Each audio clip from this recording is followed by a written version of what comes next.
Good afternoon, everyone. Welcome to Venable. Welcome to our program today entitled Fundraising 201, an update on managing the legal risks of nonprofit fundraising. My name is Jeff Tenenbaum, chair of the Nonprofit Organizations Practice Group here at the Venable Law Firm. As many of you know, this is part of a monthly series of programs that we do in person and via webinar on a wide variety of nonprofit legal topics. Believe it or not, the first program that we ever did of this type was back 3.5 years ago, April 2011. It was on, surprise, surprise, nonprofit fundraising, legal issues. It was a very successful program. We had Paulette Mahara, who is the former CEO of the Association of Fundraising Professionals. We had Art Taylor from the Better Business Bureau Wise Giving Alliance. We had Crystal Losen, who's one of our speakers here today. It was a terrific program. Now, 3.5 years later, we've decided to revisit the topic, and I'm very pleased to say that we have a record crowd for today's program, both in the room. We're must be bursting with about 125 people here, and on the phone we have close to 300 people. So a record crowd here in person and across the country for today's program. We hope we won't disappoint. A few things to talk about first before we get into the substance of today's program. For those of you, from the Trade and Professional Association community and who are certified association executives, these programs are eligible for CAE credit. Plug for our two scheduled upcoming programs. Next month on November 19th, we have a really terrific program entitled Enhancing the Nonprofit Governance Model, Legal Pitfalls and Best Practices. My colleague and partner George Constantine will be here leading the discussion from the Venable side, and Mike Curtin, President and CEO of DC Central Kitchen, who's had quite a lot of experience in the nonprofit governance area, is going to be joining us for that panel as well. And then on December 11th, we have what I think is going to be a really interesting program entitled LGBT, Religion, and Diversity in the Nonprofit Workplace. Two of our colleagues, our new colleague Doug Mishkin and another colleague Todd Horn of our Labor and Employment Practice, both of whom work extensively with our nonprofit clients and do a lot of work in this area. And our great speakers are going to have a terrific program for you on those topics today. As you may notice, we usually spend about 2 of our 12 programs a year focused on employment-related topics because they do tend to be some of the most interesting and complex. And we're still nailing down the exact date for our January program, but it's and the title as well. But it's going to for the increasing number of our clients and other nonprofits that are operating internationally. As many of you know, there's some very complex and strict and tight restrictions and controls and requirements when you're moving money overseas and moving it back to the U.S. Our program in January is going to focus on those topics for nonprofit organizations. A few logistical matters. In terms of questions, we do have a packed agenda. We have a lot of material we're going to cover here. So what we're going to ask is that unless you have a really burning question, try to save your questions for the end. If you do have a burning question that you think is very relevant and timely and the audience will benefit from it, please do raise your hand. Just wait for one of our folks in the back to come around with a handheld microphone so that everyone on the webcast can hear your question. And for those of you on the webcast, feel free to pose your questions at any time using the chat feature on the webinar software. I'll be manning the laptop at the front of the room, and we'll pose those questions to our speakers at the appropriate times. As you know, this program, as many of you know, this program is being recorded, as we've done for all of our programs, and all of those recordings can be found on our nonprofit YouTube channel. The link is on the last slide of today's PowerPoint presentation, and all of you will receive an email tomorrow that contains a link to the recording of today's program along with the PowerPoint slides and the handout materials. There's a number of articles in the back of your handout booklet, those of you who are in person, on issues relating to today's topic. Those will all be linked to the email that you'll get tomorrow. Feel free to forward that on to colleagues and others who may benefit from that. And those of you in the room have a printed handout booklet that has a copy of the slides, the articles, and full bios for each of our speakers. Speaking of our speakers, we're very fortunate today to have two really terrific and very knowledgeable speakers on the subject. First, to my far right is Crystalline Losen. Crystalline started with us in Venable and our nonprofit group specifically as a summer associate here at the firm when she was going to law school at George Washington University. Came back and joined us as a first-year associate and has been working with our nonprofit group ever since for the last 4 or 5 years now. Almost 6 years, wow. Time flies. Crystalline has been an invaluable member of our team. Many of you know her because she works with us and many of the country's top charities in advising them on a whole wide variety of charitable solicitation and commercial co-venture and tax exemption related and lots of other legal issues affecting nonprofits. She's one of the really bright stars in our group. Also a terrific speaker. She probably does more speaking than any other associate in the entire Venable law firm, and you're really going to benefit from her experience here today. And to my immediate right is Jocelyn Starzak. Jocelyn is Vice President and Assistant General Counsel at Special Olympics. After having volunteered for Special Olympics for a number of years, Jocelyn joined Special Olympics International in 2009. She provides strategic counsel to Special Olympics on a wide range of issues and works closely with her business counterparts. She advises on sponsorships, charitable solicitations, and planned giving matters and related regulatory and tax compliance issues facing the organization. In addition, she works with Special Olympics programs to develop policies and best practices to protect the health and safety of Special Olympics athletes. As many of you know, sometimes for these monthly programs we have just Venable attorneys speaking, but we really do try hard to bring in outside folks from clients of ours and other organizations where you can benefit from all relating to the legal aspects of these issues, but from an alternative perspective. And I think you're going to really get a lot from Jocelyn here today. The issues we're going to talk about, as I said up front, are very wide, very diverse, very complex. This is an overview of the issues we're going to be covering today. There's a lot here to cover. Just please know that while in some of these areas we're only going to be able to scratch the surface, we have resources on our website, 600, 700, 800 articles and PowerPoint presentations. I can't even count that high. Dozens and dozens of recorded webinars and lots of other materials. All the links are on the last page of today's slide. So there is a lot more information on these topics beyond what we're going to be able to get to today. But we will do our best to touch on all of these and be able to answer your questions as well. So with that, I'm going to turn it over to Crystalline to get us started. Crystalline?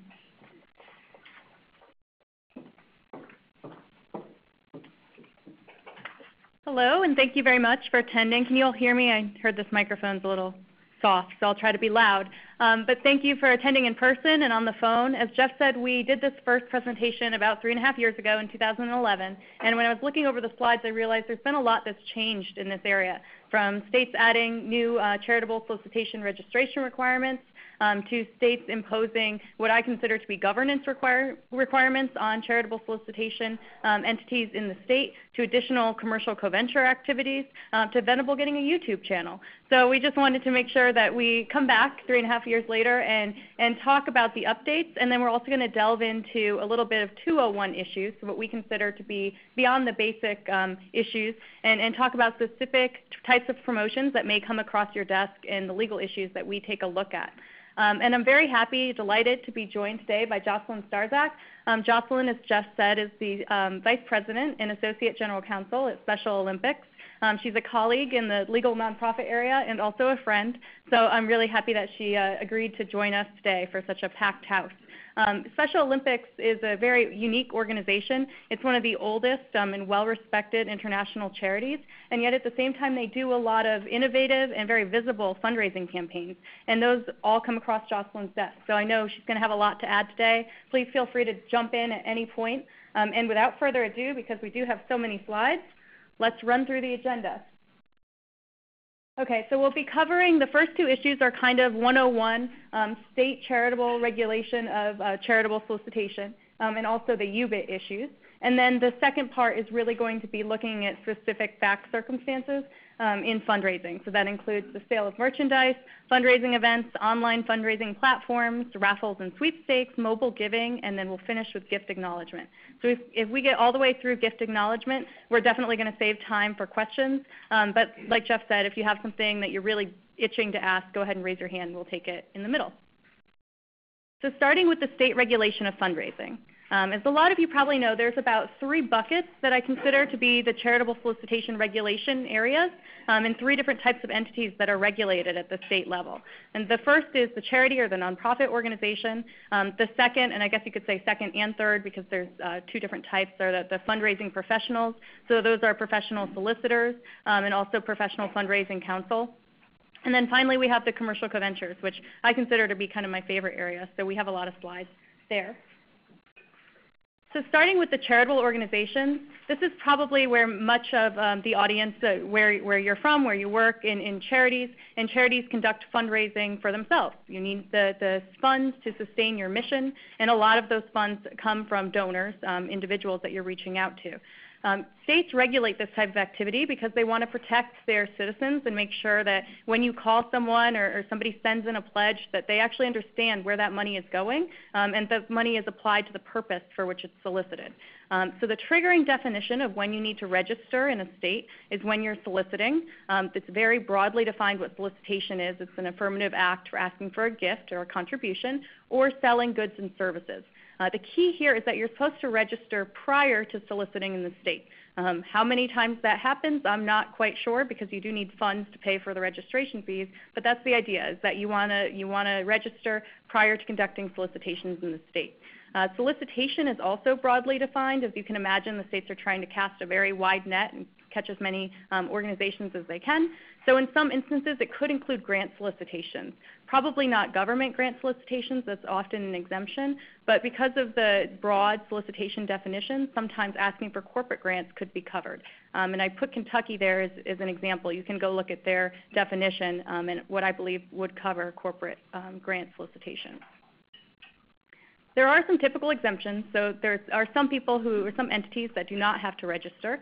Those include religious entities, organizations that raise only a specific amount, de minimis amount from the public, although that's usually judged on a whole basis, not just in the state of Ohio, for example. You have to look at how much you raise nationally. Organizations that solicit only within their membership.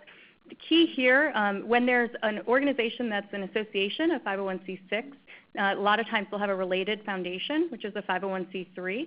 And we often see a circumstance where the members of the 501c6 are solicited to give to the foundation. That's not quite covered under this exception, so there would be registration requirements to look into there. But if the 501c3 is soliciting its own members for additional contributions, that's an exemption in many states. Also hospitals, and then named individuals. What that covers is if your neighbor is sick and you want to raise funds, you want to ask around to raise funds for that person, that's usually an exemption. You don't have to register, which is good because probably nobody would think to register in that instance.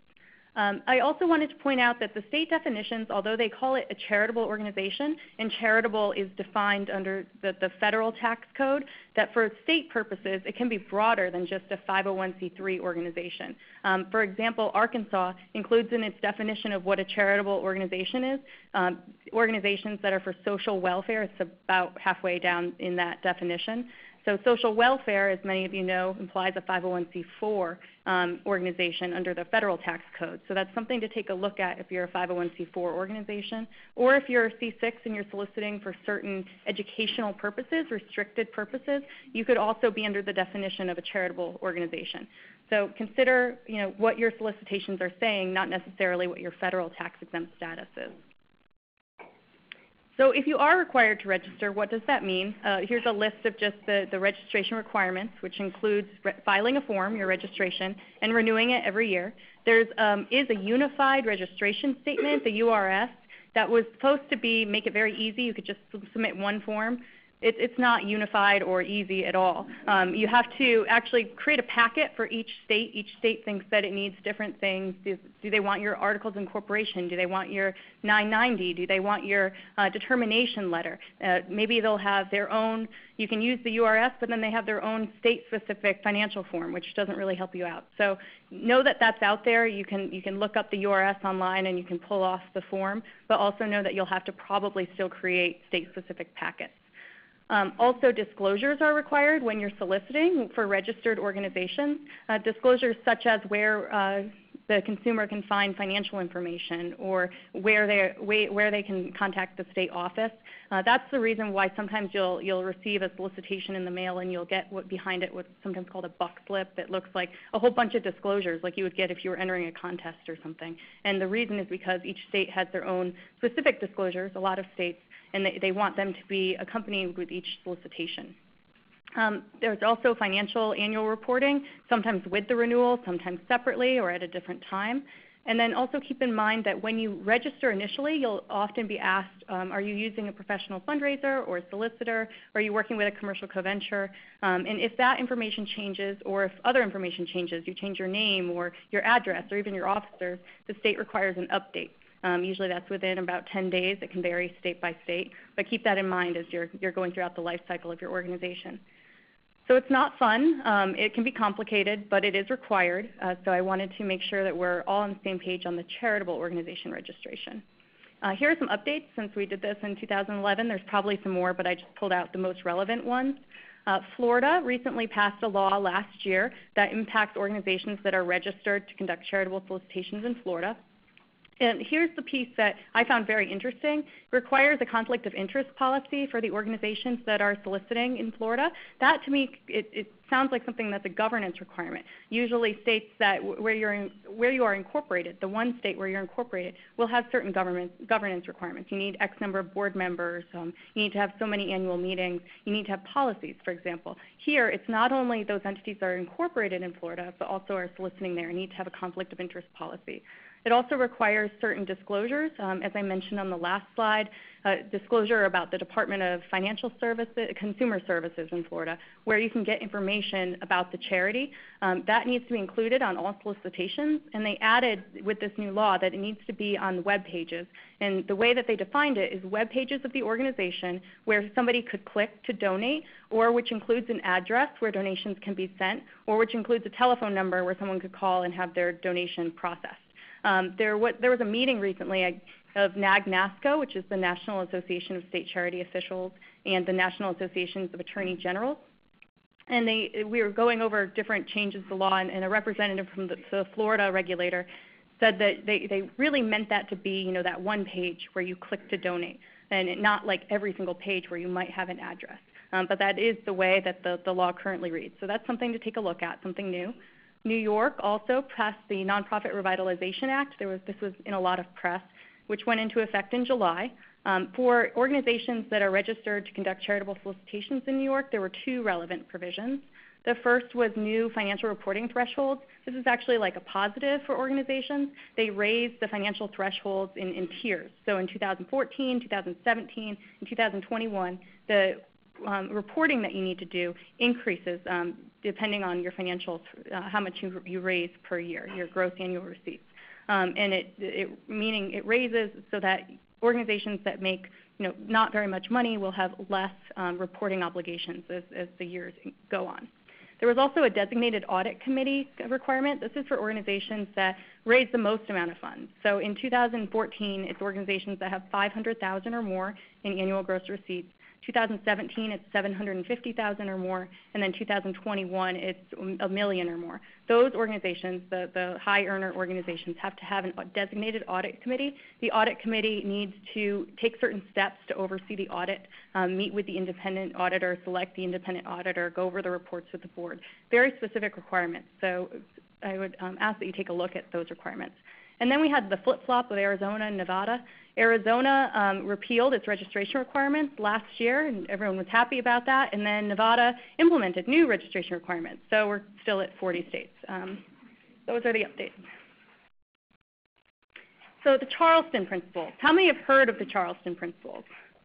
How many actually understand them? Okay. So just to give you an overview, the Charleston principles were adopted at, again, a NAG-NASCO meeting in Charleston, South Carolina, hence the name, in 2001. And what they were purported to do would be to establish guidelines of when you are soliciting on the Internet, when you would have to register in certain states. The laws were written before the Internet was as prolific as it is now. And it was more like if you call somebody in the state, okay, that's clearly a solicitation. If you send a letter, that's a solicitation too. But what if somebody from Utah can click on something on your website and donate? Is that a solicitation? Do you suddenly have to register in 40 states? So the idea behind the principles was to come up with a set of guidelines. It reads very much like a statute, I think. It has a step-by-step process. You can tell it was written by people who went to law school and liked guidelines. So the guidelines say this. First, if you're domiciled in the state, so if that's your state of incorporation, then you have to register, which that seems pretty clear. So if you are you incorporated in D.C., it's likely you may be conducting activities here. You need to register in D.C. Also, for organizations that are not domiciled in the state, if your offline activities would be enough to cause you to have to register anyway. So if you're calling people or you're sending letters to the state, you have to register whether or not you have a Donate Now button anyway. So what about those states in which you're not sending letters, you're not making phone calls, but people can passively donate to you through like a Donate Now button? There's two tests. One is if you're specifically targeting people, then you have to register in that state. So here's an example of specifically targeting. If you're, Save the Maryland, San Francisco Bay Foundation, well, your name is in San Francisco. Even if you're incorporated elsewhere, it's pretty clear that you're targeting people in California because that's who's going to care about that issue the most. So you would register in California. That probably doesn't happen a whole lot. It's kind of a unique circumstance. Or if you receive contributions from people in the state that are continuous and ongoing or on a substantial basis. So one is qualitative and one is quantitative, and it's a backward kind of looking test. So how are you going to know who you're going to receive donations from? What we recommend is you take a look after a year or so of having your Donate Now button and see where were people residing when they donated to us. If you have a big group of people in a certain state, well, you should probably register there.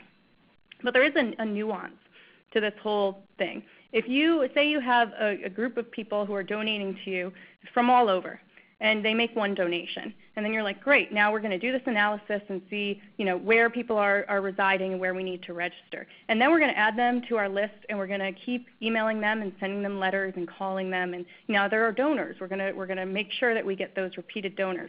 Well, as soon as you do that, you then took yourself into the offline activities would be enough to assert a registration requirement. So as you can see, it's really easy to trip up a national registration. So here's an example, and I might have just given away part of it. So the example to really put the Charleston principles to the test is you're an organization, Help a Veteran, or HAVE. It's a charity that's been incorporated for 3 years in Virginia, and it operates in D.C. and Maryland. And it wants to use a Donate Now button on its website to solicit donations. And then it's going to take the donors that have donated and invite them to some events that they're having in New York and California and the District of Columbia. So the question is, where do they have to register? Think about it for a few minutes. And since we're going through these quickly, according to Jeff, I'll just give you the answers. So Help the Veteran. So it's incorporated in the District of Columbia. So there's our first state, right? So register in D.C. That should be done relatively quickly. If you know you're incorporating, you're going to start soliciting contributions. It's a pretty easy one. It also operates in the District of Columbia and Maryland. So if it operates in the District of in Virginia, Virginia and Maryland. All 3 states is the basic answer. You should probably register in all of those states. If you're conducting activities, it's likely you're probably soliciting. The states, are one of those groups that we're lucky enough to reside in where we have a lot of crossover between the 3 states. You're probably soliciting donors through email and through letters in all 3 states. So then it puts the Donate Now button on its website. In that step, we would probably want to do a look back once we get a lot of donors to see where are our donors coming from. There was no continuous and substantial ongoing basis. That's kind of a squishy idea. There were some guidelines in the Charleston principles that said 25,000 or more in donations in 1 year, or 100 or more donors would probably meet that requirement. So we could use that as a guideline and see, do we have any states that meet that threshold? If so, well, then we're going to register there. But then we have this extra piece that we're adding these people to our donor list, and we're going to invite them to events. So everyone who donated, they're now getting a piece of paper or a call to say, come to another fundraising event. We like you so much. Donate more money. And that right there would trigger the additional registration requirement because our offline activities are enough to register. So basically, once we put this Donate Now button, if we're going to be soliciting all these donors again, we're probably going to trip up the nationwide registration pretty quickly unless we are unfortunate enough not to have a whole lot of donors online. So you can kind of see how it plays out for the charity. Then the other buckets of state regulation are the professional solicitor and the professional fundraising council. We get a lot of questions on these. Crystal, and just before you move on, we have several questions from the webinar that really go to the same theme, which is in a particular state, it's one thing if you're doing some mass solicitation campaign, no question that you're going to have to register, and you did a nice job of explaining the Charleston principles for those kind of passive solicitations. What about if you're doing a targeted solicitation, but it's only of, say, one individual or one company in a particular state, and maybe it's once a year or maybe 2 companies in a given year. At what point, and obviously the answer is going to be state specific, but any general guidance you can give to the audience? Yeah, and unfortunately, the de minimis requirement that you would think would be there in a lot of states, it's applicable to how much nationwide that you raise, as I mentioned. So I haven't seen many exceptions in state laws that are specific to how many people you solicit in that state. Obviously, the charities that get a call from the regulators are those that are more visible, so your risk is probably much lower if you're soliciting that one person or one company. But unfortunately, under the statutory law, there's not an exception for a few number of people or a few companies. In any, again, generalizing, not on a state-specific basis, but do any states treat corporate solicitations different than individual solicitations? And then maybe the same question for, say, solicitation of foundations or other charities for grants or contributions. Yeah, there are some states that have exceptions for grants. As I said on the previous slide, some states don't. And so again, sorry, it's state by state, it depends. But there are some states that will be specific to the types of organizations you're soliciting. 501c3 organizations, grants from 501c3s, for example, in some states is an exception. Some states you specifically name federated campaigns like United Way that are in their statute as if you receive money from those organizations, you don't have to register. But again, it's just a state-by-state determination, unfortunately. Any other questions on charities? Okay, so we'll fly through the professional solicitors and professional fundraising counsel. So sometimes, the organization can't do it on its own. It needs some professional assistance in raising funds, and you would probably hire one of 2 types of individuals. The first is the professional solicitors. These are also sometimes called professional fundraisers, and these are the people who will either conduct solicitations on your behalf or will hold the money that's received. If you pay somebody compensation to do either of those 2 things, then they're determined to be a professional fundraiser or professional solicitor, and they will have to register with the state.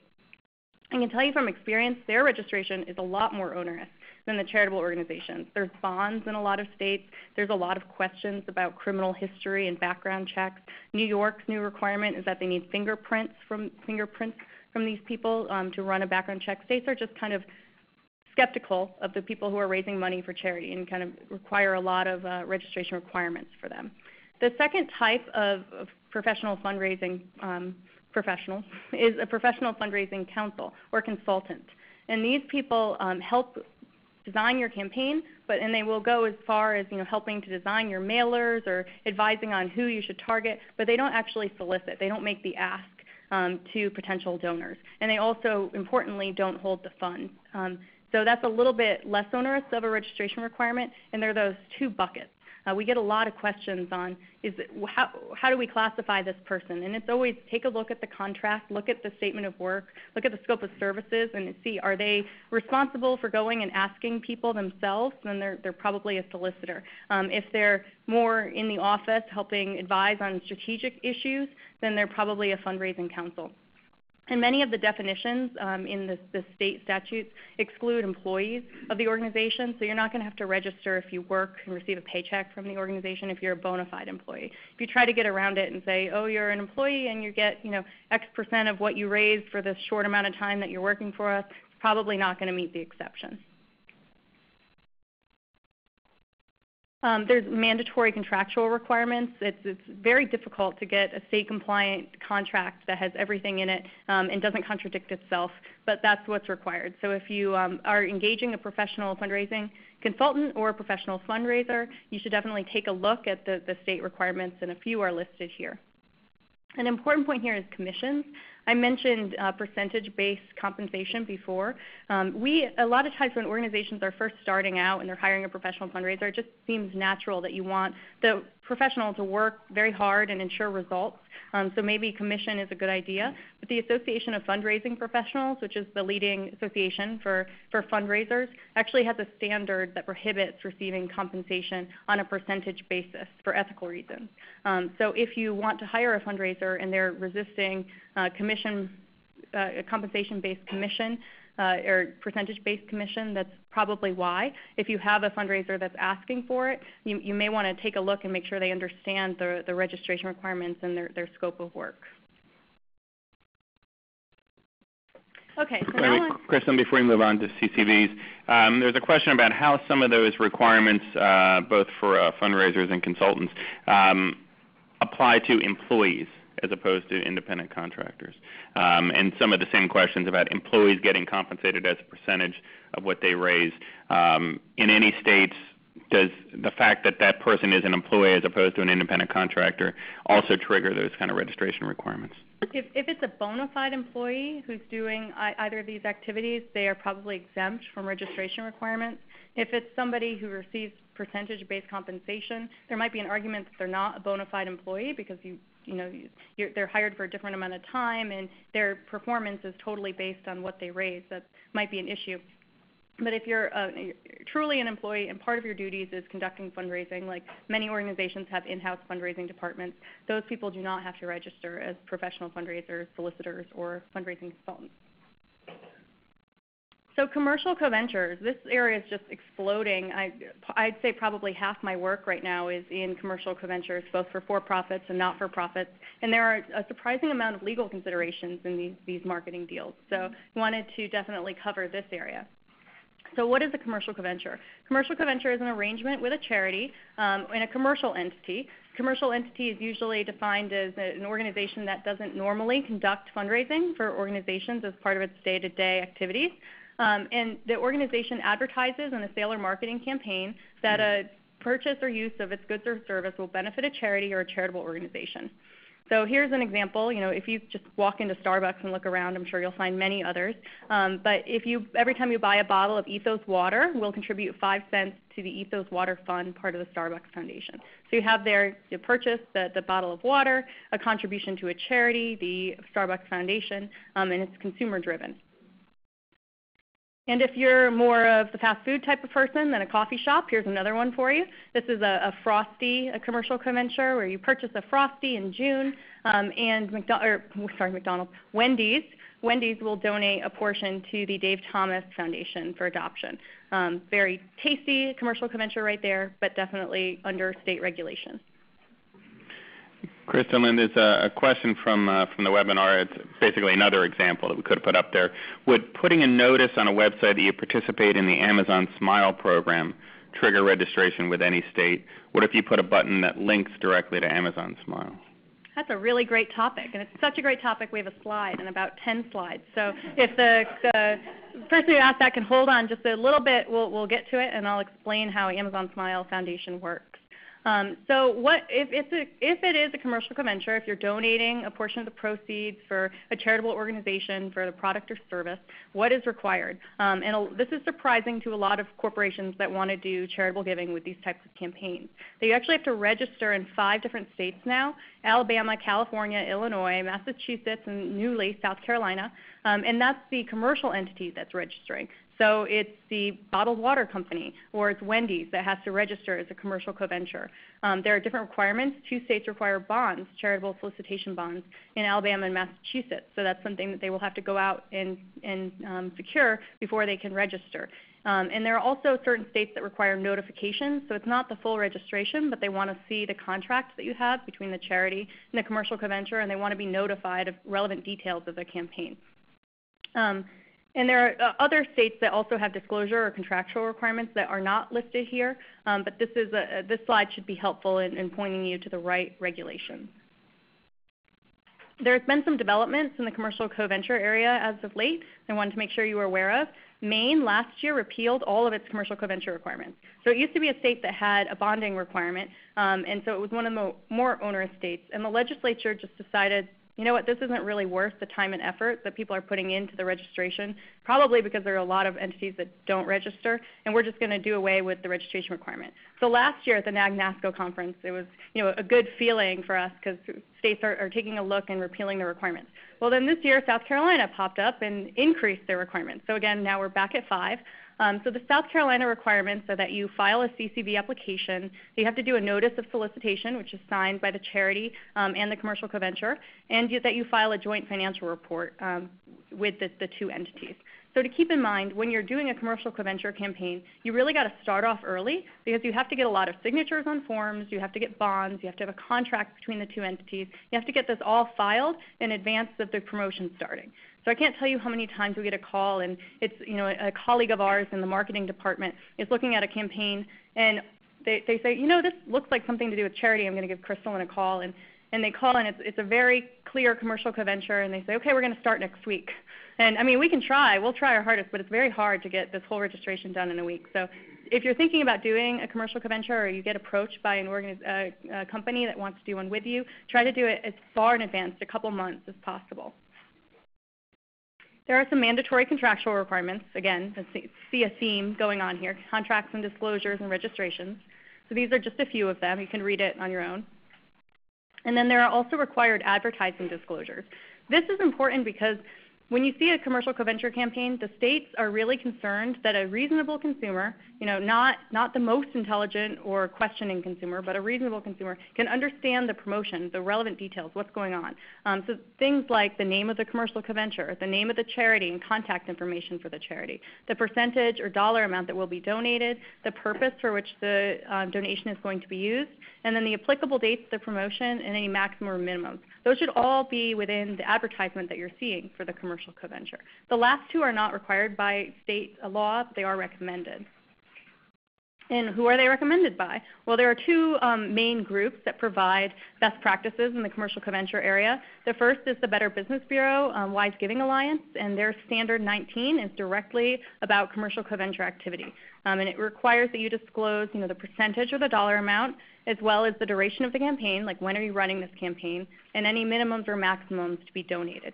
This is important because we'll have charities and commercial co-ventures want to do a deal, and it's always kind of a tug and pull because you have limited space to include all of this information. And obviously it's really the call to action that we want, that both entities probably want to be displayed. What does the consumer have to do and why are they doing it? And then these other details, they just kind of seem like something you would put with an asterisk and tiny little letters at the bottom.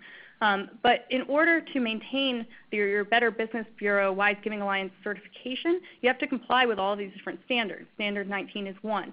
So if the charity doesn't comply with this in their commercial co-venture campaigns, they could lose that Better Business Bureau certification, and a lot of charities care about that. So that's one reason why we advise commercial co-ventures, if you really want the best for this charity and you want to help it, help it also maintain its good reputation by disclosing the relevant information. And then last year is another update, 2 years ago, it was in 2012, the New York Best Practices for Transparent Cause Marketing were released. This followed an investigation, or I guess an inquiry by the state into commercial co-venture activities involving breast cancer charities. There were 130 companies surveyed and about 40 charities, and they asked, I think, 19 different questions all about how you conduct your campaigns and what the results were and when did you make the payment and how. And then New York released its 5 best practices of how they think transparent cause marketing should be implemented. And these are the 5 things that they recommended. The first is that you clearly describe the promotion. This sounds familiar. It's similar to what the Better Business Bureau recommends and what states require. That you allow the consumer to easily determine the donation amounts. How many of you have seen advertisements recently that say, come to this event and a portion of the proceeds will be donated to this great charity?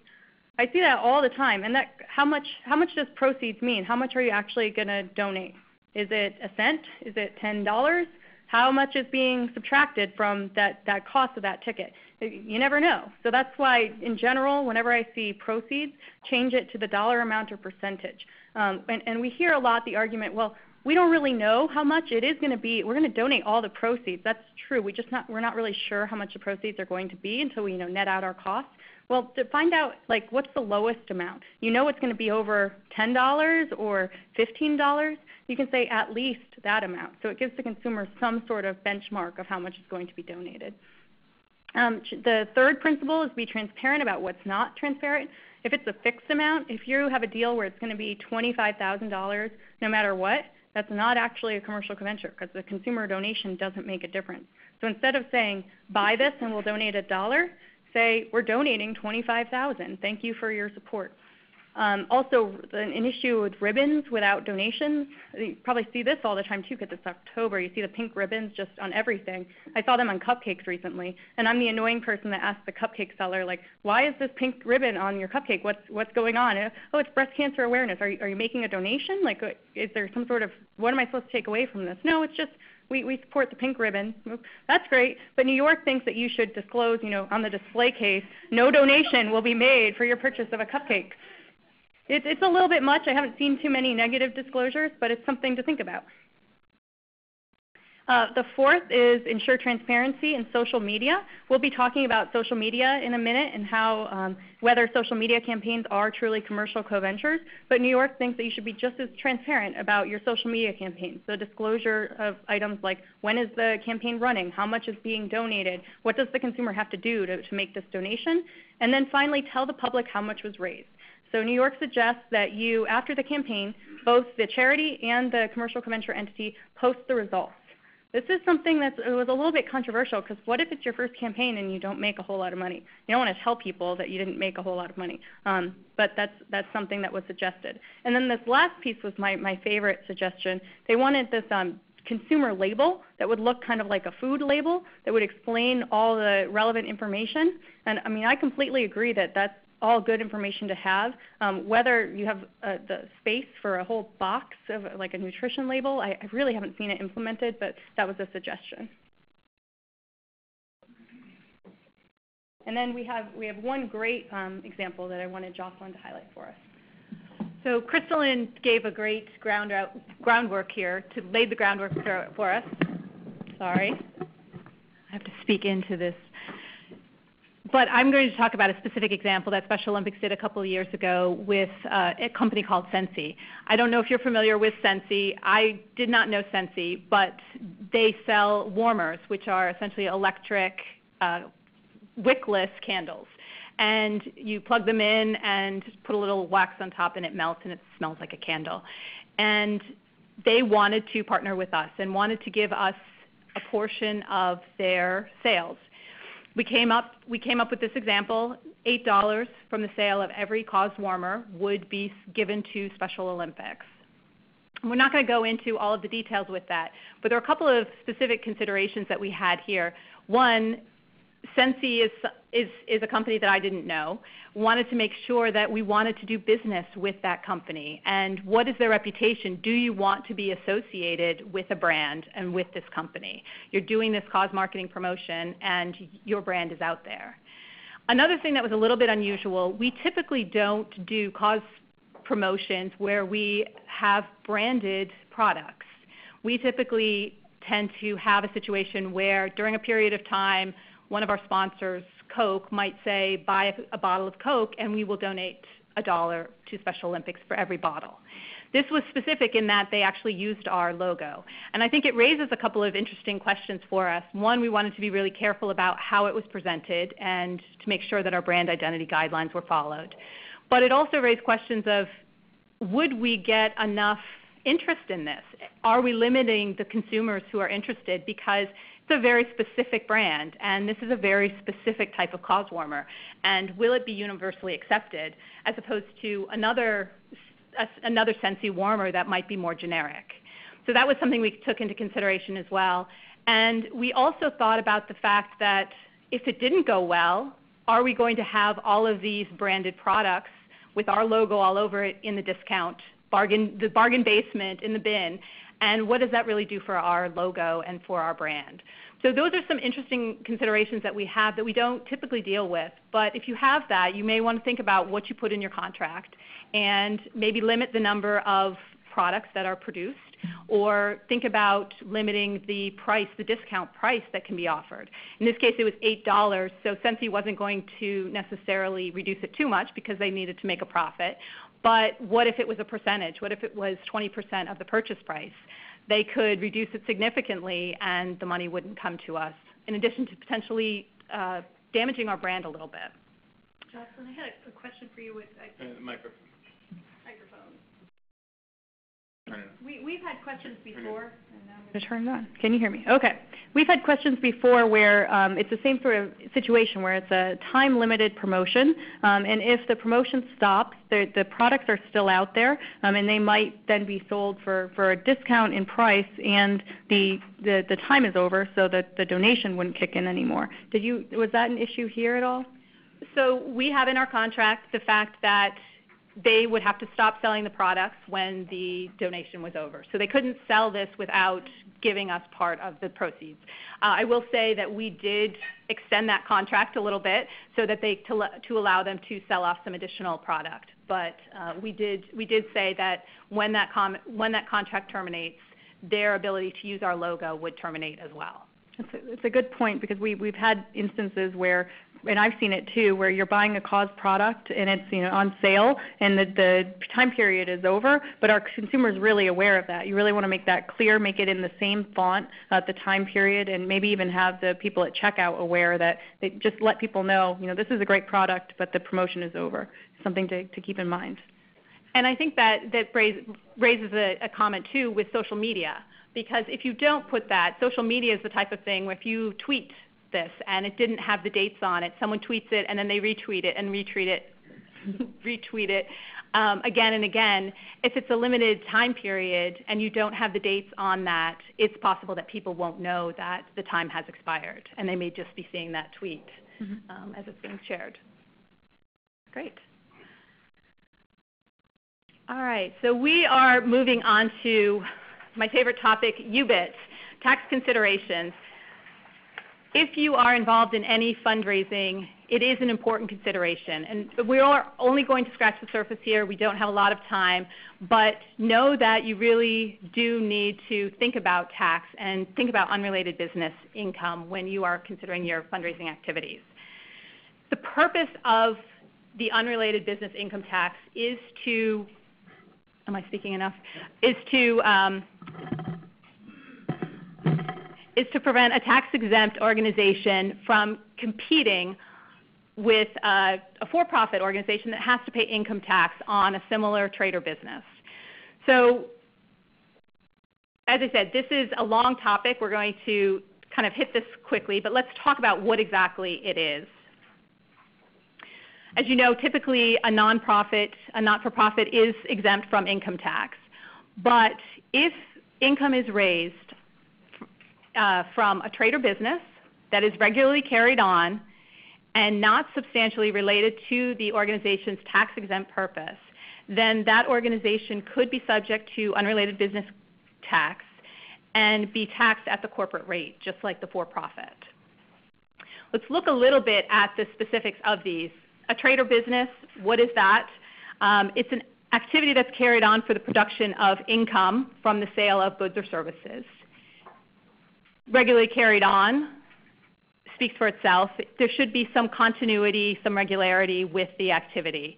It may be that there are seasonal events, and if those seasonal events, like Christmas tree sales, correspond with the sales that a for-profit business is also conducting, then those could be considered regularly carried on. But typically, something that's done on an annual basis is not necessarily regularly carried on. And finally, not substantially related to the organization's exempt purpose.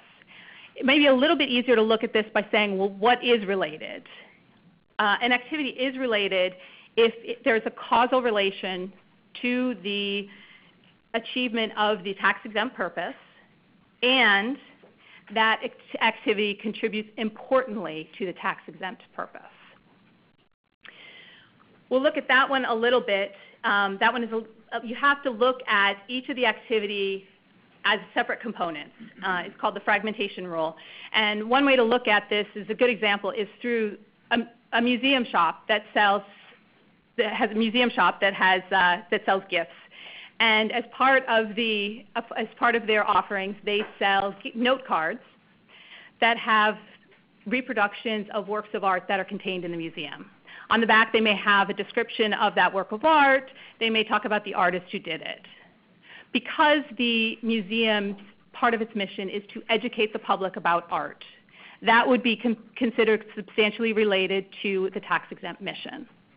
On the other hand, if that same museum shop is also selling souvenirs from the city in which the museum is located, selling bumper stickers that say, I love Washington, D.C., or Washington, D.C. postcards, the income from those sales would not be substantially related to the mission, and therefore those would be potentially taxable, and you'd have to look at that. And even not just a bumper sticker or a keychain that says I love Washington, D.C., but even a keychain or a bumper sticker that says just the name of the museum and the museum's logo, which is much more common in the charity world to have logo items that are sold, and we're going to get into that maybe on the next slide, I think. That's something that's very interesting and important to note. But what Jocelyn's talking about is also kind of a planning technique. Tax planning sounds kind of boring and kind of what accountants do close to tax deadline time. But in the nonprofit world, it's actually really interesting because in this area, you can see that there are opportunities to turn what might otherwise be a taxable unrelated business activity into a related one if you can somehow tie the item, the product that's being sold, to your exempt purposes in a meaningful way. And we're going to talk about that now. That's right. That's right. We'll talk about that in a moment, but first we're going to talk about a few exceptions to that. One of them is a qualified sponsorship. If you are receiving payment from a sponsor with no expectation of a substantial return benefit, then that is exempt from UBIT. And when we talk about substantial return benefit, we're talking about anything that's not an acknowledgement of their contribution. So you can do a general acknowledgement, thank you, sponsor, for your contribution to Special Olympics. We're grateful for your support. If you keep it factual, you keep it as just an acknowledgement. Today they made we have a great announcement today that they are making that sponsor is making a donation to Special Olympics. That would be qualified. But as soon as you start to give qualitative or advertising, you're inducing a purchase of the product that sponsor offers, that could potentially trigger, again, UBIT considerations.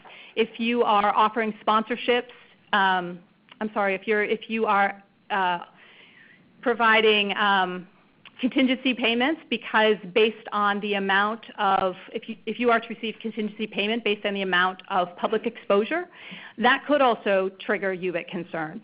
So again, depending on what is the benefit that sponsor is getting, if you give that benefit, that sponsor exclusivity, then exclusivity from a vendor perspective is considered a substantial return benefit, and that would trigger UBIT. You can make them an exclusive sponsor, but not an exclusive vendor, and they are an important distinction there.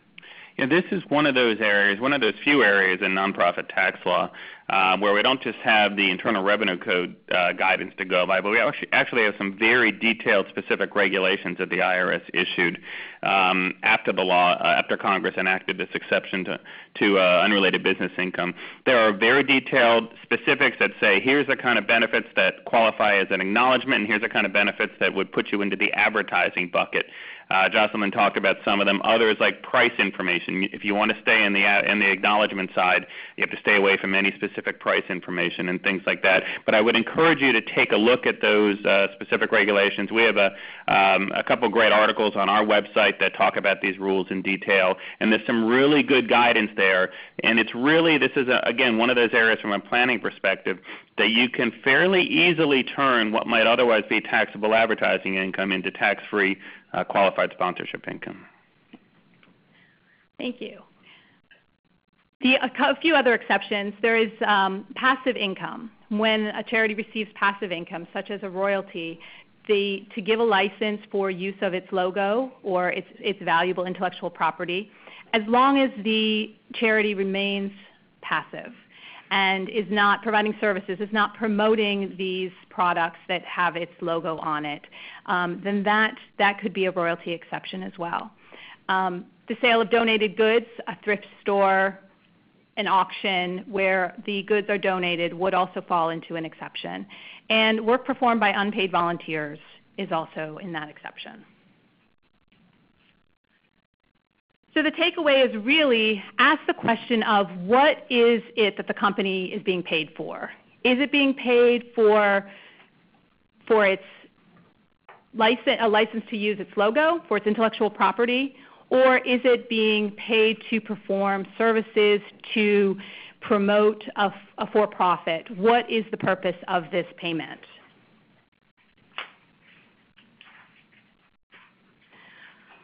We're going to we talked about several of these, a few of the examples of UBIT concerns. Charity advertising and endorsements. Again, when you're giving qualitative information, when you're saying this is the best product ever, Special Olympics use this and it's the best, we've never found anything like it, that would be qualitative, and that could cause some problems.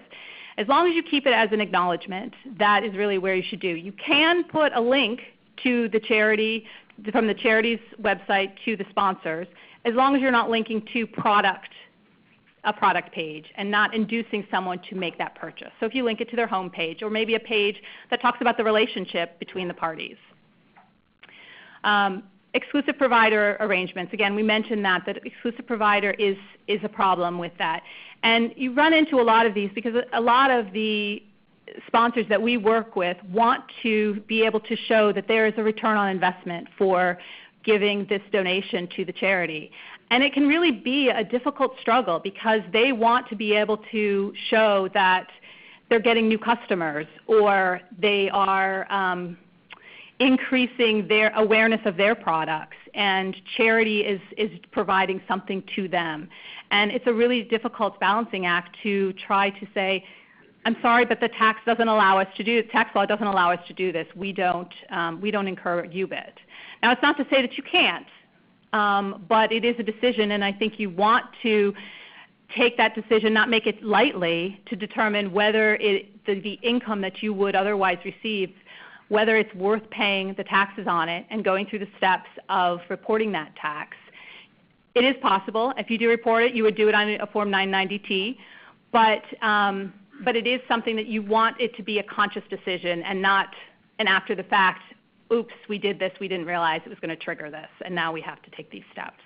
And Jocelyn, I'm sure you see this and deal with it all the time in many of the other charities like yours that we work with. We're helping them kind of sort through these issues all the time. It's I hate to say it in the charitable world, but it's oftentimes a business negotiation. You're out there furthering your mission. You're trying to raise funds as much as you possibly can. And of course, you want to raise as many funds on a tax-free basis as you can. The corporation, they're generally going to be very supportive of your cause, of course, or they probably wouldn't be partnering up with you. But they also have a very self-interested, profit-driven motive that's driving them.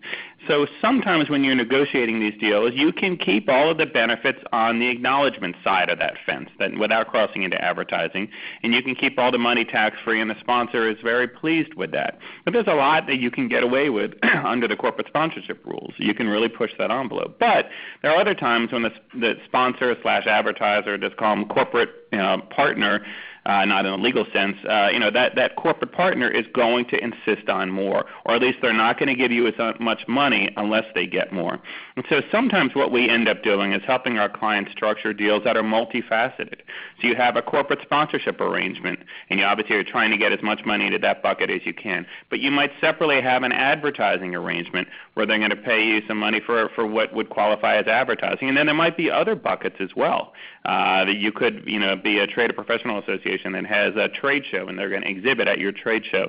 And there are other buckets that it may fall into. And one of the things that we've become accustomed to doing is drafting agreements between the charity and the corporation that has multiple different sections that break out the multiple different categories of income that the organization is receiving. But it's important for the charities out there to recognize that your marketing folks, your development folks, your fundraising folks have to work closely with the legal and the finance folks to make sure that everyone's on the same page. What we see all the time, and I'm sure you guys see all the time, is that the fundraising and development marketing folks are getting way ahead out there. They're just trying to bring in as much money as possible, and then later you're telling them, oh wait, we got to try to get it into this bucket or that bucket. I just went and did a briefing for the new chief marketing officer of one of the nation's biggest charities recently. I thought it was a great move by the in-house legal team to bring me out there to try to get him to realize, and he's brand new to the nonprofit world, was real successful in the for-profit corporate world, but they're trying to get him to understand some of these basic ground rules and concepts so that he can then formulate his strategies with those kind of things in mind. Yeah, no, and I think that is a brilliant strategy because so often when it's coming from in-house, they think that, oh, it's just the lawyer not wanting to be difficult, wanting to say no, and not always appreciating what it is and what the background is. And I do hate to say it, but sometimes having an outside person, an outside expert come in and validate what your in-house counsel is saying really can help and can make a difference. So thank you on behalf of in-house counsel for doing that and helping to teach them that. So we're going to shift gears a little bit. We said we would blow through UBIT. Obviously, we could spend a lot of time on that, but we are going to shift gears and move a little bit to some specific examples. The sale of merchandise, for example. Sale of merchandise, it really is an opportunity for a charity to raise money and awareness, but we do need to look at it in the context of UBIT, commercial solicitation registration.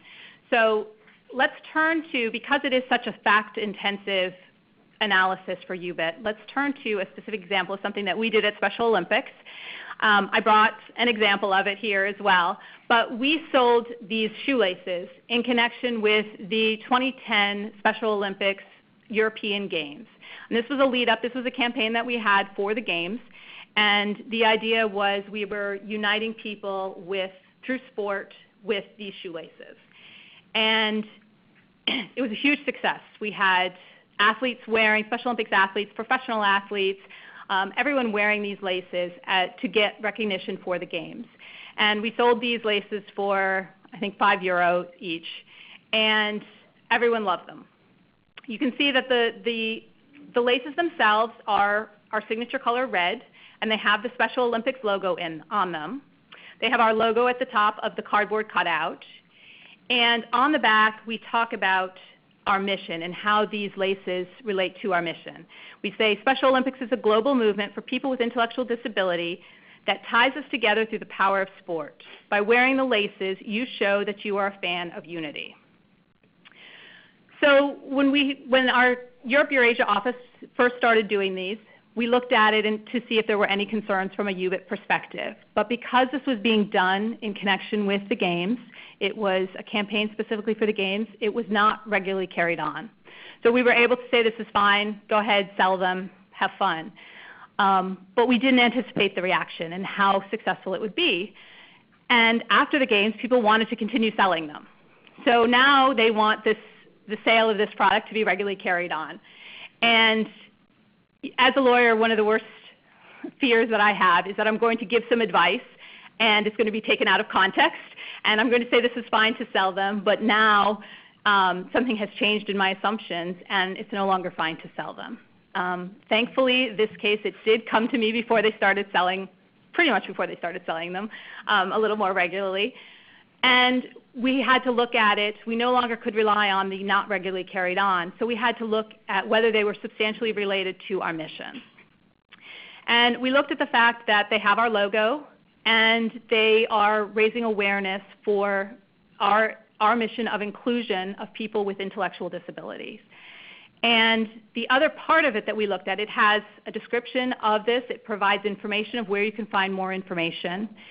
And it also, what we thought was the best part of it, kind of the easiest part to make that analysis is these shoelaces are athletic shoelaces that can be worn by Special Olympics athletes when they're competing. So by looking at that and taking the totality of the circumstances, we got comfortable that the sale of these shoelaces would not trigger UBIT, and we could go ahead and allow everyone to sell them. So because I think they did have a few ones, I was very relieved to come to that conclusion, but we were able to do that. We're going to move to another, this time a hypothetical, and I'm going to turn it over to Crystalline. Sure. So we thought, UBIT can get a little bit dense. There's a lot of steps to go through, and it's much easier to provide a lot of examples. I know when I sat through law school and even in my practice, when I think of rules in context of, oh, that campaign or that product, it's a lot easier. So we're going to start selling mugs. Jocelyn and I. So hypothetical is that Jocelyn and I work together at this organization, the Jocelyn Crystalline Fund. Very creative there last night. And our marketing department is convinced that the new way, we're not going to do Ice Bucket Challenge, we're going to sell mugs. Like this is the new way to raise funds. And so they ask us, this is the campaign that we want to run. It's our hypothetical. It's our, imaginary world. So they came to us like a year in advance and said, can you just look at this and come up with some issues and let us know, and whatever you think, we'll follow your advice. But we want to know how we could structure this so that we can minimize UBIT. Our organization, like many organizations, wants to try to minimize UBIT instead of going through the reporting on the 990T and paying a corporate tax on that fund. So there are a couple ways that we could structure this. I wanted to lay out some examples. So the first, and this happens a lot in the nonprofit world, you get items that have the logo of the organization on it, but it's not necessarily produced by the organization. And that can allow the nonprofit organization to license its logo to a vendor to make the mugs and sell the mugs. The vendor would do both activities. And then the income that we receive for the payment for our license of the logo is not subject to UBIT because it's passive royalty income. So that's the way that a lot of these deals are structured, so that as long as the Jocelyn Crystalline Fund is just, this is our name, this is our logo, you go produce your products and sell them, all of that money can be tax-free that's coming back to us under that arrangement. However, if we cross over and now we love the Jocelyn Crystalline Fund and mugs as well, and we want to put them on our website and sell them, and we want to offer them to our supporters at events, now we're offering advertising for the organization that made the mugs, that for-profit entity. And the value of the advertising, so like a portion of the amount that we receive from the sale of mugs, could be subject to the corporate income tax rates. Of course, we'll have some deductions there, the normal business deductions, but as you can see, it becomes more complicated than just giving your logo and not promoting it. So that's option one. Just to stop here, two notes. First off, it is perfectly acceptable to get compensated in those royalties as a percentage of sales, and that's the norm. But you want to make sure it's a percentage of gross sales, not a percentage of net revenue, where you could trigger joint venture treatment. And the second thing is, and Kristen, you recall this from a client, we worked on this issue a few months ago, sometimes these issues of whose store is it can get blurry.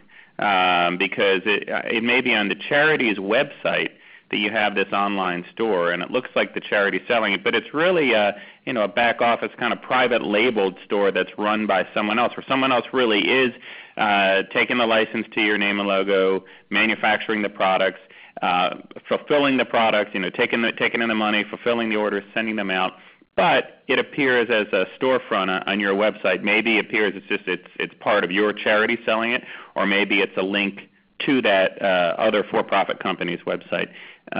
Any guidance you want to give to the audience on that? That's a hard one. And I remember it was a hard question then and now. But one thing that we took a look at is if there was a way that we could make it more clear that the organization wasn't the one selling the items, and maybe they licensed their logo to the company, the storefront, and part of that was that they can also use part of their website.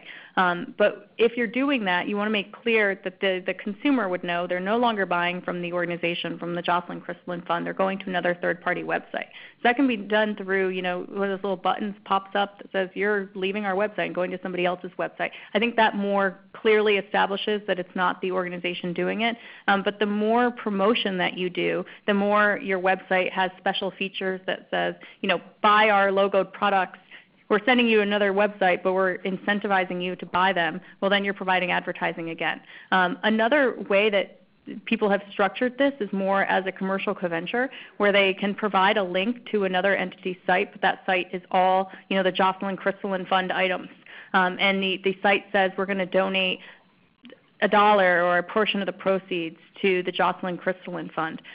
There, if all you're doing is providing a link, making it clear it's going to another organization, you're not promoting it, and it's registered as a commercial co-venture where it's 30% of this company's items are going to the Jocelyn Crystalline Fund, that's another potential way to structure it.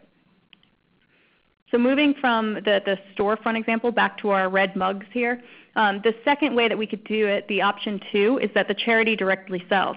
Maybe we have a lot of supporters and we're confident that this is going to go well. Well, is there a way then, like the laces example, that we can relate it to our mission? Maybe it would be helpful if I added some facts that we came up with that might push this over the edge. I haven't really told you what the Jocelyn Crystalline Fund does, hopefully not a bunch of private endowment, but say we actually are serving homeless people food items and especially soup in these mugs. Maybe we use the same exact mugs to sell to outside people as we do in service of our mission. And maybe as an extra fact that I might suggest to the marketing department, maybe we can put facts about homelessness in DC or call to action items in the bottom of the mug. I mean, that would be pretty cool. You finish your beverage and you can read something. That might make it more substantially related to our purpose. Obviously, I just made up those facts that are very helpful. It might not always be the same for your organization, but that's the kind of line that you want to think of how can we make this more related to our mission. And there's actually a pretty well-known IRS ruling that found that a charity, I believe here in D.C., that was charged with kind of protecting endangered species was able to turn the sale of a variety of typical office products and things like that into a related activity by imprinting the image of an endangered species on each of the items and then accompanying it with literature about that species and how you can help protect it. Do you have a question right here? Yeah, that does go to my question. Would the fun facts have to be actually on the product, or could it be achieved through that tag or something? Yeah, so the question is, would that information have to be on, like physically imprinted on the product itself, or could it be attached to some kind of a hang tag? I think the latter would be perfectly appropriate. The idea is that the product is not just a coffee mug, it's not just having your name and logo on it, but in some way furthers your mission or your purpose. So that's what that's the way you need to think about these things. Is there a way to turn these products into something that helps us further our mission and purpose beyond just mere fundraising?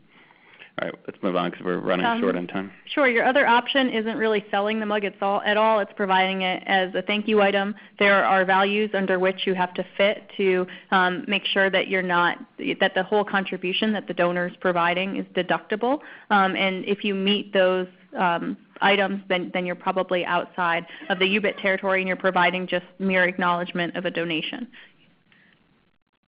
There are some other legal considerations that we might want to take into consideration when we're selling mugs. This is just a listing of them. Jocelyn, if you don't object, I think we should just keep going to the examples.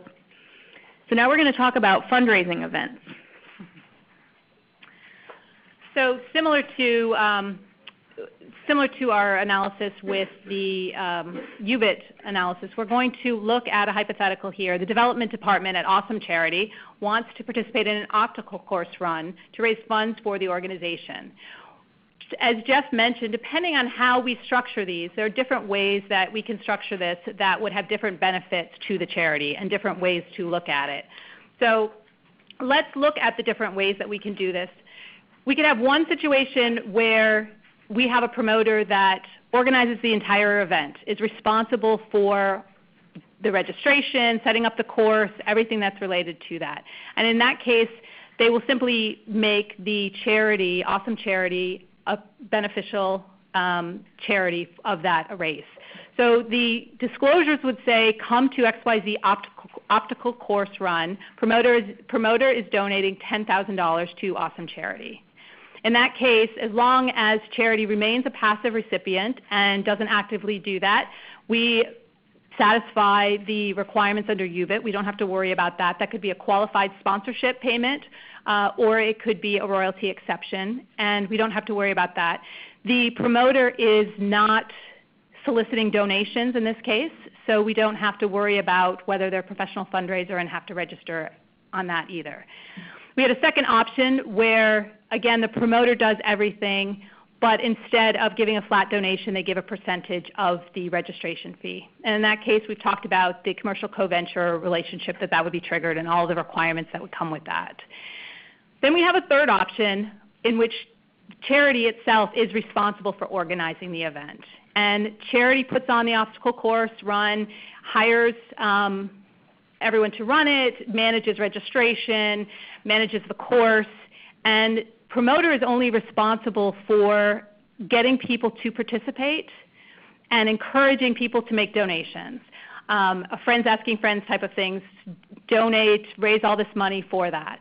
Now, in that case, if the promoter is a paid promoter outside of the organization, then chances are you have to look at whether that person would be a professional fundraiser.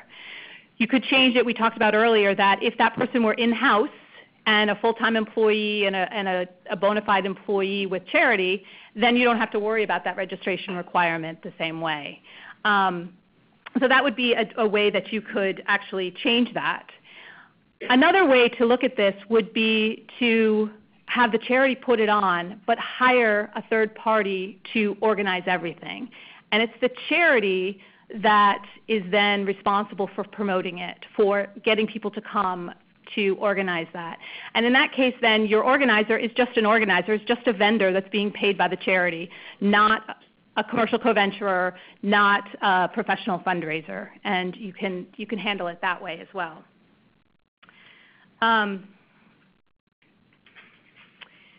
We just wanted to highlight, we're going to fly through these quickly, but one of the important things when you're looking at this, it's obviously depending on how you structure this relationship, how these different considerations come into play.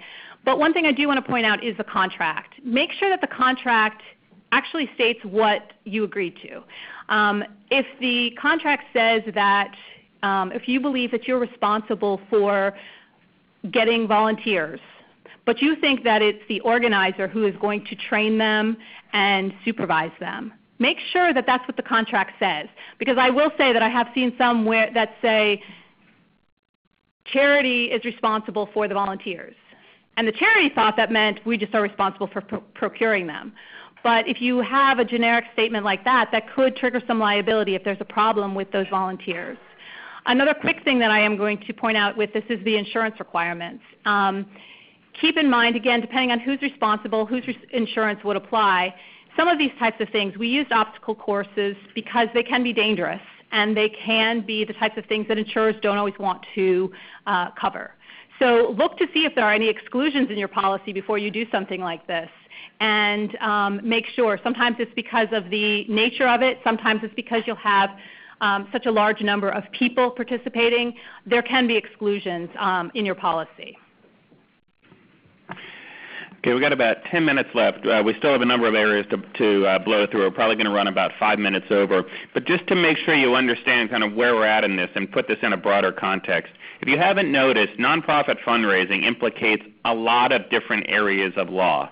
You can't just rely on your tax lawyer or your corporate lawyer or certainly something like your employment lawyer to help advise you on this. Already we've talked about things like state-based charitable solicitation and commercial co-venture registration laws.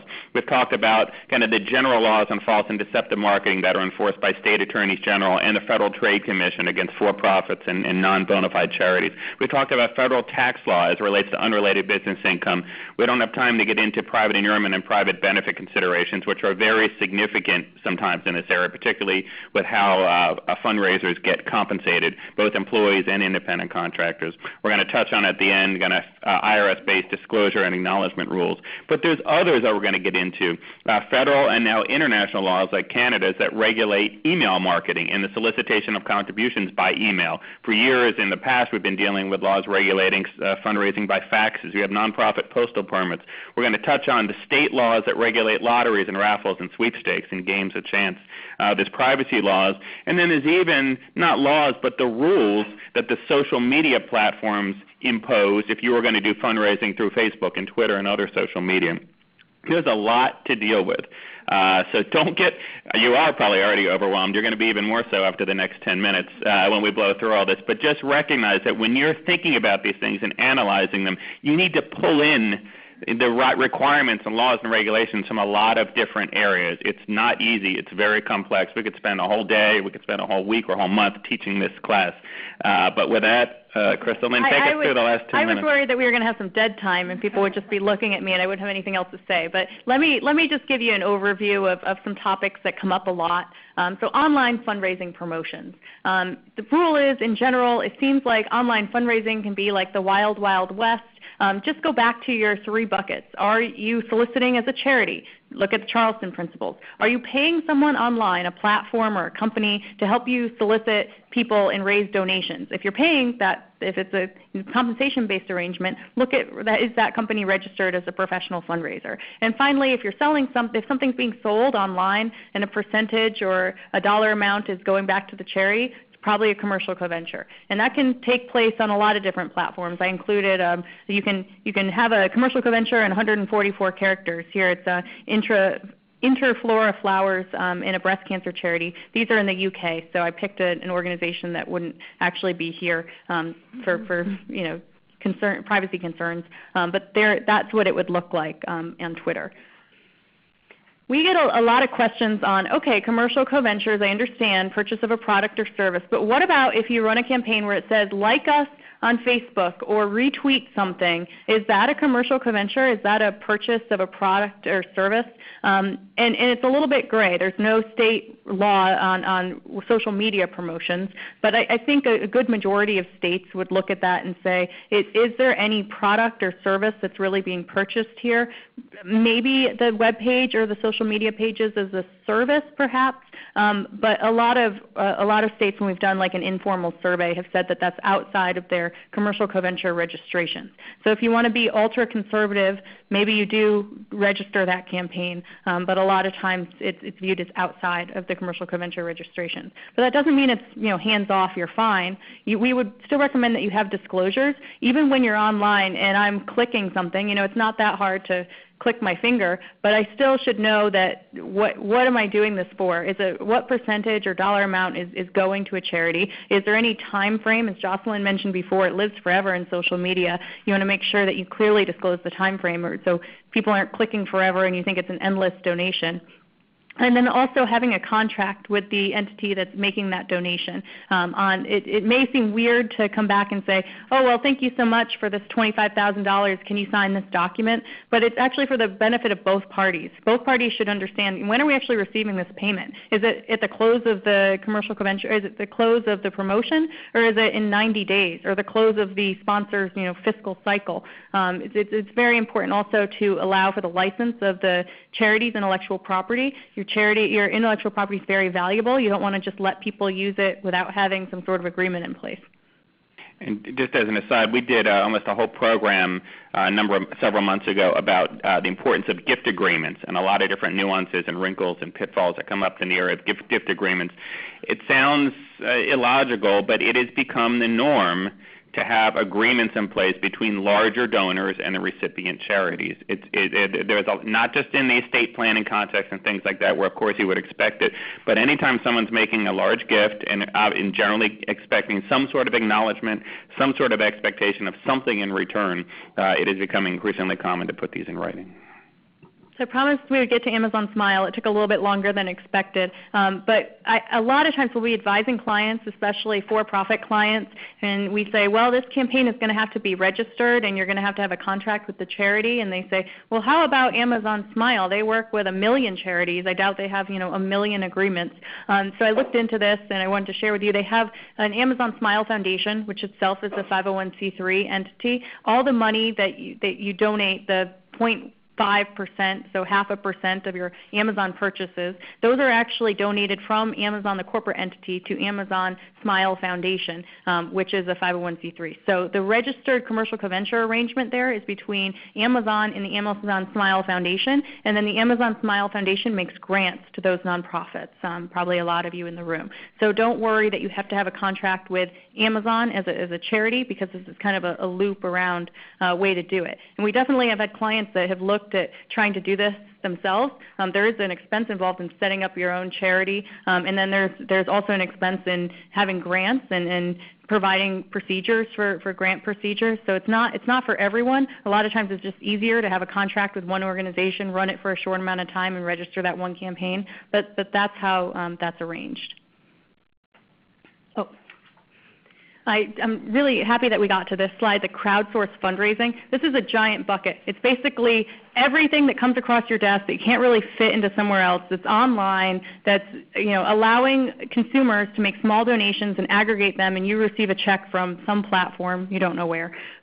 And these just pop up all the time. Indiegogo, GoFundMe, just a ton, Razoo. There's more names than I can even think of. This is one, I wanted to show you an example in case you're not familiar with it. This is, I just found out on Indiegogo. It's an organization called Lava May. I don't really have any connection with them, but I thought it was really interesting. They're trying to get a bus together to retrofit a San Francisco bus to provide showers for the homeless.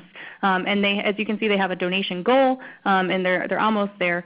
And this is one way to do crowdfunding. But again, just because it's something new doesn't mean it's not subject to any legal requirements or there's nothing you should keep in mind. The first is charitable solicitation registration. That's great that you want to have a campaign on this platform and raise money, but you got to keep in mind that that's then visible to everyone around the country. And you're going to have to look at the Charleston principles and figure out where your donations are coming from and potentially register in states. So if you're not registered, that's something to consider before you start one of these. Looking at the terms and conditions vary widely between the platforms. So if it comes across your desk, look at the specific terms for that platform. Things that I would highlight is there a tipping point structure? Some of these platforms will only give you the money if you reach a certain amount. The Indiegogo campaign has an option for you to be, for the charity to receive the total amount. I would suggest that that's probably better from a donor perspective, but that's one thing that you want to know. When are the donations going to be transferred? Sometimes it takes 90 days, or they only do it every couple months. You'll want to know when you're actually receiving the money. And then the provision of the charitable solicitation acknowledgement. If the money is coming directly to the charity as a donation directly from the donor, you'll have to think about how you are providing the acknowledgement required under federal tax laws to the donors. Other platforms, Razoo, it runs like an Amazon Smile sort of thing. They have their own foundation that they then grant the money to the organizations. So the acknowledgement letter actually comes from the Razoo Foundation. You don't want to provide double acknowledgement letters, so you kind of want to know who's doing that. Restrictions on the funds received, the shower for the bus that provides showers for the homeless is an example. If you're telling donors, the basic idea of donor intent is that if you're telling donors we're going to use your money for this purpose, that's what you got to follow through with. Seems simple, but on the back end, if the purpose is no longer useful or it looks like you should concentrate on some other project, it becomes sticky. One thing that they did and that I would recommend if you're doing crowdfunding platforms is that you include a little disclosure on there, and they had it at the bottom. I wasn't able to screenshot it, but it said donations may be used while we're trying to raise money for this bus, where they also may be used for general purposes or redirected for other purposes as the charity sees fit. So then you have more leeway in how you're spending the funds. Finally, if you're telling donors that you're giving them something for their donation, which a lot of these sites do, make sure under the acknowledgement rules, is that item an insubstantial item, or do you have to tell donors, this portion is tax deductible, but the amount that you received from whatever item I sent you is not tax deductible? It's something to consider. And Washington State was the first state to file a Kickstarter lawsuit in this crowdfunding area. They sued a for-profit entity. It was a guy who was making these like horror-based fantasy cards, like playing cards, and he told everyone that if he reached the amount of money, that he would send them a pack of cards. Nobody received their horror fantasy cards, and they were really upset, and so they got sued by the Washington State under their consumer protection laws. So again, just because it's online doesn't mean that it's not subject to jurisdiction. And jurisdiction, you might have, at least for the FTC, if you're a bona fide nonprofit, you might not be treated the same as a for-profit entity. But again, it's just good practices. If you tell someone you're sending them something, you got to send it. Okay. Raffles and sweepstakes, main idea is that lotteries are prohibited. Charities can conduct raffles. Charitable raffles have 3 elements: prize, chance, consideration. So if you're running something where you tell people you must buy a ticket and you may win this prize, then that is subject to state registration requirements too. Each state is unique. Some states like Illinois require that you as a charity reside in that state for a certain amount of time. California has laws about what you can do with the proceeds that you receive from those raffles. So my basic advice, since we're running out of time, is if you're requiring the purchase of a ticket, look into state registration requirements and if you can even lawfully conduct that, or offer a free alternative method of entry, then you're probably no longer under the charitable raffle requirement, and you can run that promotion as a sweepstakes. Some states, Florida and New York, have requirements if your prize is above a certain value, you may still have to register. So if you're in Florida and New York, take a look at that. And as a general across-the-board advice, you cannot run a raffle. It's almost impossible to run it online as a charitable raffle, require the purchase of a ticket, and run it lawfully, compliant with all 50 state laws. So if somebody suggests that, you got to take a closer look. Florida passed the charitable gaming promotion prohibition. It's pretty narrow. It's narrower than a lot of people in the press have said. It's basically that you can't offer a contest that's incident to the sale of a good or service. So it's not your charitable raffle that I just described. It's more like if you were promoting a contest in connection with a commercial co-venture. So narrow requirement, but something new. Social media websites, if you're running a promotion on Facebook, Twitter, Instagram, Pinterest, they all have their own rules. They're pretty easy to find and follow, or you can read the slide. Mobile giving. When we did this in 2011, this was like a hot topic. And as I talked to Jocelyn, I've found, and her development department tells her that it's like kind of gone by the wayside. It's not like the hot thing anymore. But there are rules. The TCPA has rules about who you can text without their consent, prior consent. So the way that mobile giving programs are normally structured, somebody has to text into you, and then they have to confirm that they give consent for you to text them as well to go back and forth and confirm the donation. So if you're venturing out in this area for the first time, keep the TCPA in mind. And Canada passed a new law this year that applies to both email and text messages with regard to needing consent from people in Canada if you're sending them emails or text messages. There's an article in your binder about that. So it's something to keep in mind if you have Canadian groups that you're corresponding with. And I think we can just blow through gift acknowledgement. I assume that most of you are familiar with the requirements that you have to do for your gift acknowledgement. So we'll leave you those slides.